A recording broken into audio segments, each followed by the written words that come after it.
1933 में जर्मनी में एक आदमी सत्ता में आया।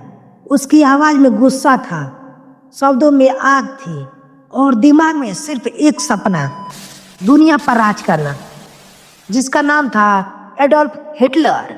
उस समय किसी ने सोचा नहीं था कि ये आदमी आने वाले कुछ सालों में पूरी दुनिया को युद्ध की आग में झोंक देगा। हिटलर जर्मनी का शासक था। 1933 में वो जर्मनी का चांसलर बना और धीरे धीरे सारी ताकत अपने हाथ में ले ली। उसने लोकतंत्र को खत्म कर दिया और खुद को देश का सर्वोच्च नेता यानी फ्यूरर घोषित कर दिया। उसके शासन को नाजी शासन कहा जाता था, जो 1945 तक चला।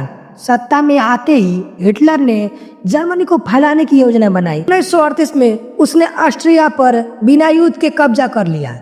इसी साल उसने चेकोस्लोवाकिया के एक हिस्से पर अधिकार जमाया और 1939 तक पूरा देश अपने कब्जे ले लिया। इसके बाद 1939 में उसने पोलैंड पर हमला किया और यहीं से द्वितीय विश्व युद्ध की शुरुआत हुई।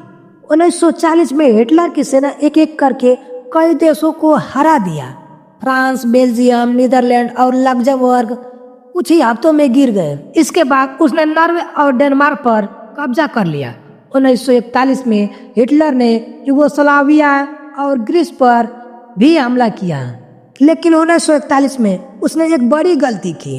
उसने शक्तिशाली सोवियत यूनियन पर हमला कर दिया। कड़ी सर्दी, लंबा युद्ध और भारी नुकसान ने उसकी सेना को तोड़ दिया।